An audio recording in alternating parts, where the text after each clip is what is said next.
बिस्मिल्लाहिर्रहमानिर्रहीम। स्टूडेंट्स कैसे हैं आप लोग। आज हम बीएससी या एडीपी जो फ़िज़िक्स का पोर्शन है उसमें मैकेनिक्स का चैप्टर नंबर 3 है रोटेशनल डायनामिक्स। उसमें आज हमारा लेक्चर नंबर 4 है। तो चलें अपने लेक्चर को देखते हैं।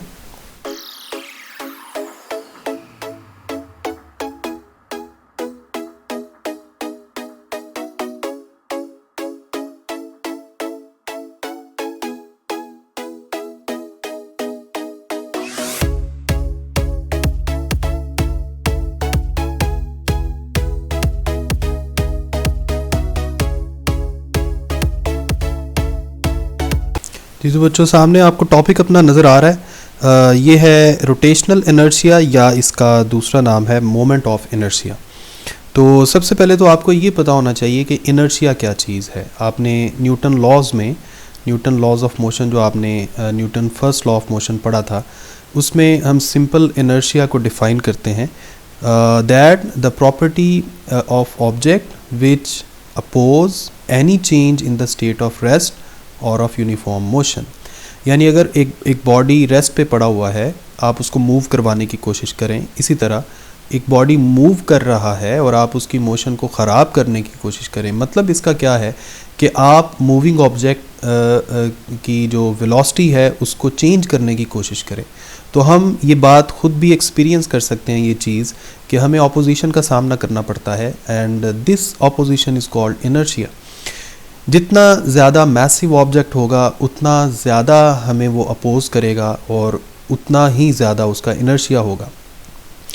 अब अगर आप सिर्फ इनर्शिया का वर्ड यूज़ करें तो इसका ताल्लुक लीनियर मोशन के साथ है। सेम यही चीज़ अगर एंगुलर मोशन में हम डिस्कस करें तो उसके लिए हम वर्ड यूज़ करते हैं मोमेंट ऑफ इनर्शिया। मैं इसकी एक छोटी सी डेफिनेशन जो है वो मैं आपको पढ़ के बता देता हूँ। That the property of object which opposes any change in the state of rest और of uniform angular motion.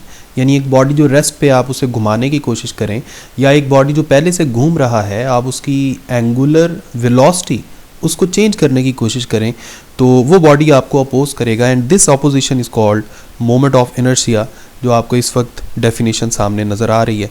It is a property of object which opposes any change in the state of rest और of uniform angular motion. ठीक है, तो simple inertia और moment of inertia में सिर्फ यही फ़र्क है कि मोमेंट ऑफ इनर्शिया में हम लीनियर मोशन की बात करते हैं और सिंपल इनर्शिया में हम लीनियर मोशन की बात करते हैं, और मोमेंट ऑफ इनर्शिया में या रोटेशनल इनर्शिया में हम एंगुलर मोशन की बात करते हैं। ठीक है, तो ये था इनर्शिया के बारे में, मोमेंट ऑफ इनर्शिया के बारे में थोड़ा सा इंट्रोडक्शन। अच्छा, फिर जी एक डेफिनेशन सामने ये भी लिखी हुई आपको नज़र आ रही है, लेकिन मैं आपको रिकमेंड करूँगा कि आप इसकी जो दूसरी कंसेप्चुअल डेफिनेशन है उसको ज़्यादा प्रेफर करें। सामने ये वाली जो डेफिनेशन है, ये सिर्फ इसका जो फॉर्मूला है उसी को स्टेटमेंट की शक्ल में लिख दिया गया है, that the product of mass of object and square of distance from the pivot point. ठीक है, तो इसी फार्मूला को असल में आज के लेक्चर में हमने प्रूव करना है। बड़ा आसान फार्मूला है ये। सबसे पहले आप एक हेडिंग देख रहे हैं, relation between torque end moment of inertia. यानी इसमें हम टॉर्क और मोमेंट ऑफ इनर्शिया का जो रिलेशन बनता है, अभी हम आगे चल के बनाएंगे, उसको हम देखेंगे। असल में यहाँ पर हमने करना क्या है, ये सामने आपको एक ऑब्जेक्ट नज़र आ रहा है। एक आप समझ लें कि छोटा सा पार्टिकल है। फर्ज कर लें कि ये एक छोटा सा पार्टिकल है जिसका मास है स्मॉल m। इस ऑब्जेक्ट को हमने एक फ़र्ज़ करें कि रॉड के साथ जिसकी लेंथ r है उसकी मदद से हमने एक पॉइंट C पर पिवट कर दिया है, या आप ये समझ लें कि पॉइंट C ऐसा पॉइंट है जिसके इर्द गिर्द ये जो सारा सिस्टम है ये रोटेट कर सकता है या घूम सकता है, और इस वक्त हॉरिजॉन्टल के साथ इसका एंगल बना हुआ है थीटा। फ़र्ज़ कर लें कि जिस रॉड के साथ आपने इसको अटैच किया है वो रॉड जो है ये मैसलेस है। यानी ये वाला जो रॉड है जिसको मैं अभी ग्रीन कलर में ड्रॉ कर रहा हूँ, फ़र्ज़ कर लें ये मैसलेस रॉड है। इसकी मैस को हम इसलिए इग्नोर करना चाह रहे हैं क्योंकि हम ये कंसिडर करना चाह रहे हैं कि इस पूरे सिस्टम में सारा का सारा मैस कहाँ पर डिस्ट्रीब्यूटेड है या कहाँ पर कंसंट्रेटेड है। ये जो आपको रेड कलर का छोटा सा बॉल नज़र आ रहा है, फ़र्ज़ कर लें ये एक छोटा सा पार्टिकल है और इसका मैस है m। अब फ़र्ज़ कर लें कि हम इस ऑब्जेक्ट के ऊपर या इस पूरे सिस्टम के ऊपर हम एक टेंजेंशियल फोर्स लगाते हैं। ये जो टेंजेंट के अलॉन्ग एक फ़ोर्स हम लगा रहे हैं, जिस फोर्स को हमने F के साथ ज़ाहिर किया है। टेंजेंशियल फोर्स लगाने का मतलब ये है कि फोर्स और रेडियस के साथ इस वक्त कितना एंगल बन रहा है। This angle is actually 90 degree. ठीक है, तो फ़र्ज़ कर लें अगर मैं न्यूटन का सेकंड लॉ यूज़ करूं, तो न्यूटन के सेकंड लॉ के मुताबिक अप्लाइड फोर्स किसके इक्वल आ गई? Mass multiplied by acceleration. अच्छा, यहाँ पर ये वाला जो एक्सेलरेशन है, this is in this case is actually tangential acceleration, क्योंकि फोर्स हम टेंजेंट के अलॉन्ग लगा रहे हैं, तो जाहिर बात है जिस डायरेक्शन में फोर्स लगती है उसी डायरेक्शन में एक्सेलरेशन पैदा होता है। और हम इससे पहले ये एक रिलेशन पढ़ चुके हैं कि जो टेंजेंशियल एक्सेलरेशन होता है, इसका एंगुलर एक्सेलरेशन के साथ रिलेशन क्या होता है? A is equal to R alpha. इसमें आर क्या है? रेडियस ऑफ सर्कल, और अल्फ़ा क्या है? Angular acceleration of that object. अच्छा, अब हम क्या करेंगे? अब हम सिंपली ये जो रिलेशन है A का, इसको इक्वेशन नंबर 1 में पुट कर देंगे, तो आपके पास कुछ ऐसा रिलेशन बन जाएगा। A की जगह हमने क्या लिख दिया? आर एल्फ़ा, यानी मैस पहले से मौजूद था और A की जगह आपने आर एल्फ़ा लिख दिया। ये आपके पास फोर्स का रिलेशन बन गया। अब हम क्या कर रहे हैं? दोनों तरफ R के साथ खुद से मल्टीप्लाई कर रहे हैं। मैं ये बताता हूँ आपको कि ऐसा हमने क्यों किया है। जब आप दोनों तरफ मल्टीप्लाई करेंगे, राइट हैंड साइड पे mr² मल्टीप्लाइड बाय अल्फ़ा आ गया। अब हम ये देखते हैं कि ये जो, अच्छा मेरी वीडियो इस वक्त ऑफ हो गई है, उसकी वजह यह है कि लाइट जो है वो चली गई है। मैं फिर भी कैरी ऑन करता हूँ।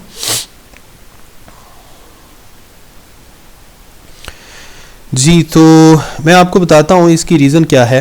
फ़र्ज़ कर लें कि हमारे पास टॉर्क का फार्मूला क्या होता है, हम जानते हैं tau is equal to r cross F. अगर मैं टॉर्क की मैग्नीट्यूड का फार्मूला लिखूं तो फिर वेक्टर की बजाय सिंपल मैग्नीट्यूड की शक्ल में हमारे पास ये आ जाएगा आर एफ साइन थीटा। ये हम पहले कर चुके हैं। यहाँ पर आर और एफ के दरमियान कितना एंगल था? 90 डिग्री, इसलिए साइन 90 की जगह हमने 1 पुट कर दिया। इस तरह से आपके पास tau is equal to r F ये बच गया। इसका मतलब ये हुआ कि जो अभी अभी जिस इक्वेशन के साथ हम डील कर रहे थे, वहाँ पर हम आर एफ की जगह टॉ भी लिख सकते हैं, इसलिए हमारे पास ये एक रिलेशन बन गया, tau is equal to mr² alpha. अब मैं इस रिलेशन के बारे में भी बताता हूँ कि इस रिलेशन का मतलब क्या है। अगर आप दोबारा से लीनियर मोशन को सोचें, और लीनियर मोशन में न्यूटन का जो सेकंड लॉ था उसको हम लिखें F is equal to ma। अगर हम गौर करें तो ये वाले जो दो रिलेशंस हैं, ये दोनों रिलेशंस जो हैं ये बिल्कुल एक जैसे हैं। बस एक रिलेशन जो है वो लीनियर मोशन को डील कर रहा है और दूसरा रिलेशन एंगुलर मोशन को या रोटेशन को डील कर रहा है। अगर हम F is equal to ma की बात करें तो ये न्यूटन का सेकंड लॉ है लीनियर मोशन के लिए। अब आप गौर करें, जो अभी अभी रिलेशन हमने लिखा है वहाँ पे फोर्स की जगह क्या आ गया? टॉर्क। लीनियर एक्सेलरेशन की जगह क्या आ गया? Angular acceleration. तो इसका मतलब है मास की जगह पर क्या आना चाहिए? mr²। कहने का मतलब ये है कि जो काम मास लीनियर मोशन में कर रहा है वही काम एंगुलर मोशन में कौन करेगा? mr²। इससे पहले मैं आपको सिंपल इनर्शिया और मोमेंट ऑफ इनर्शिया का आपस में रिलेशन बता के आया हूँ। यानी सिंपल इनर्शिया का ताल्लुक जो है वो लीनियर मोशन के साथ होता है, और मोमेंट ऑफ इनर्शिया का जो ताल्लुक है वो एंगुलर मोशन के साथ होता है। और सिंपल इनर्शिया में कौन सी क्वांटिटी है जो अपना रोल प्ले करती है? दैट इज़ मास। यानी जितना ज़्यादा मैसिव ऑब्जेक्ट होगा उतना ज़्यादा उसका इनर्शिया होगा। यानी हम कह सकते हैं जो काम मास लीनियर मोशन में करता है, वही काम mr² एंगुलर मोशन में करेगा। और मास लीनियर मोशन में क्या करता है? मास जो है वो इनर्शिया का रिस्पॉन्सिबल है। इसका मतलब ये हुआ कि एंगुलर मोशन में mr² किसका रिस्पॉन्सिबल है? मोमेंट ऑफ इनर्शिया का। इसीलिए हम mr² की जगह लिख देंगे मोमेंट ऑफ इनर्शिया, यानी रोटेशनल इनर्शिया। तो इस तरह से हमारे पास जो टॉर्क का रिलेशन है वो आ जाएगा tau is equal to I omega. अब ये वाला जो रिलेशन है इसे हम Newton second law in angular motion भी कह सकते हैं, यानी this is Newton second law in angular motion. जिस तरह लीनियर मोशन में न्यूटन सेकंड लॉ था F is equal to M A, और एंगुलर मोशन में न्यूटन सेकंड लॉ क्या होगा, tau is equal to I alpha. ठीक हो गया। तो अभी तक जो हमने पढ़ा है इसमें हमें एक तो ये पता चला कि मोमेंट ऑफ इनर्शिया जो है उसका क्या फार्मूला होता है एक सिंगल पार्टिकल के लिए, एम आर स्क्वायर। इसमें एम क्या है, मास ऑफ दैट पार्टिकल, और आर क्या है, distance of that particle from the centre और फ्रॉम द पिवट पॉइंट। और दूसरा हमारे पास क्या रिलेशन आया है, दूसरा रिलेशन हमारे पास आया है tau is equal to I alpha. Tau is equal to I alpha, ये कौन सा रिलेशन है अभी थोड़ी देर पहले मैं आपको बता के आया हूँ। This is actually Newton second law of motion in case of angular motion. ठीक हो गया। तो ये था फिलहाल आपका टॉपिक। अब आ जाएं moment of inertia of rigid body. Moment of inertia of rigid body, देखें रिजिड बॉडी का मतलब ये होता है ऐसा बॉडी या ऐसा ऑब्जेक्ट जो बहुत ही ज़्यादा ढीठ हो।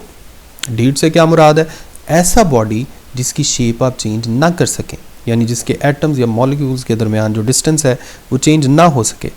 तो फ़र्ज़ कर लें कि हमारे पास ये एक रिजिड बॉडी है जो सामने आप देख रहे हैं। फ़र्ज़ करें ये एक वुड का ब्लॉक है छोटा सा, और इसको हमने एक पॉइंट पर पिवट कर दिया है। फ़र्ज़ करें वो पॉइंट ये वाला पॉइंट है, यानी हमने यहाँ पर किसी नेल की मदद से यानी किसी कील वगैरह की मदद से हमने दीवार के साथ इसको लगा दिया है। अब जब भी हम इसको रोटेट करने की कोशिश करेंगे, यानी इसको हम किसी एक साइड से टर्न करेंगे, तो ये बड़े आराम से घूम सकेगा। इसका मतलब है हम इसका मोमेंट ऑफ इनर्शिया कैलकुलेट कर सकते हैं। अब फ़र्ज़ कर लें चूँकि ये रिजिड बॉडी है, ये बहुत बड़ा मैस है, तो हम ऐसा करते हैं, हम इसको छोटे छोटे पार्टिकल्स के साथ इमेजिन करते हैं। हम जानते हैं कि हर बॉडी जो है वो छोटे छोटे पार्टिकल से मिल के बना है, तो हम ऐसा करते हैं इसको पूरा रिजिड बॉडी के तौर पे कंसीडर करने के बजाय हम इसको छोटे छोटे पार्टिकल्स के तौर पे कंसीडर करते हैं। सो फ़र्ज़ कर लें कि एक पार्टिकल है जिसका मैस है m1 और उसका पिवट पॉइंट से जो डिस्टेंस है दैट इज़ r1। दूसरा पार्टिकल है जिसका मैस है m2 और उसका पिवट पॉइंट से जो डिस्टेंस है that is r2। Third mass is m3 and distance from the pivot point is r3, and in moving like this आपके पास जो आखिरी पार्टिकल है उसका mass आ जाएगा mn, और उसका सेंटर से जो डिस्टेंस होगा वो क्या होगा जी, वो होगा rn। ठीक हो गया। तो अब हमने करना क्या है, हमने इन सारे पार्टिकल्स का अलग अलग टॉर्क निकालना है और बाद में टोटल टॉर्क निकालने के लिए इन सारे छोटे छोटे टॉर्क्स को ऐड कर देंगे। तो यहाँ पर भी ऐसे ही कर रहे हैं। ये आपके पास जो टॉर्क का रिलेशन आया था जिसको मैं अभी अभी टिक कर रहा हूँ, ये आप देखें, ये वाला tau is equal to m r square alpha. इसको मैं यहाँ पर एक दफ़ा फिर लिख देता हूँ, tau is equal to m r square alpha. ये वाला जो रिलेशन है इसको हम यहाँ पर हर छोटे छोटे पार्टिकल के लिए अलग से अप्लाई कर देते हैं। अगर मैं फर्स्ट पार्टिकल की बात करूँ तो आ जाएगा tau 1 is equal to m1 r1 square alpha 1। इसी तरह सेकंड के लिए 2 2 आ जाएगा, थर्ड के लिए जो सबस्क्रिप्ट है वो 3 3 आ जाता, और इसी तरह चलते चलते आखिरी पार्टिकल का क्या आ जाएगा n। जब आप सारे टॉर्क्स को ऐड करेंगे तो आपके पास ये बन जाएगा। सारे टॉर्क्स को ऐड करने के बाद इस तरह से हमने सारी वैल्यूज़ को पुट कर दिया। अब हम बड़ी एक इम्पॉर्टेंट चीज़ की तरफ आ रहे हैं। चूँकि हम जानते हैं कि ये एक रिजिड बॉडी है, फ़र्ज़ करें ये हमारे पास एक रिजिड बॉडी है। जो अभी हमने रिजिड बॉडी कंसिडर किया है ये थोड़ा रैंडम शेप का है। मैं आसानी के लिए एक यूनिफॉर्म शेप का रिजिड बॉडी कंसिडर कर लेता हूँ। फ़र्ज़ कर लें कि इसको हमने पॉइंट O पर पिवट किया है। यहाँ पर मैं इसके कुछ 2-3 पार्टिकल्स कंसिडर कर लेता हूँ, पार्टिकल 1, पार्टिकल 2, पार्टिकल 3। अब फ़र्ज़ करें कि रिजिड बॉडी को मैंने रोटेट किया और रिजिड बॉडी किसी नई पोजीशन पे आ गया। फ़र्ज़ करें इस पोजीशन पर आ गया, ठीक है। अब जारी बात है इसके जो पार्टिकल्स हैं चूँकि उनके दरमियान डिस्टेंस तो चेंज नहीं हो सकता, वो भी रिजिड बॉडी के साथ साथ उसी अंदाज में घूमेंगे जिस अंदाज में रिजिड बॉडी रोटेट कर रहा था।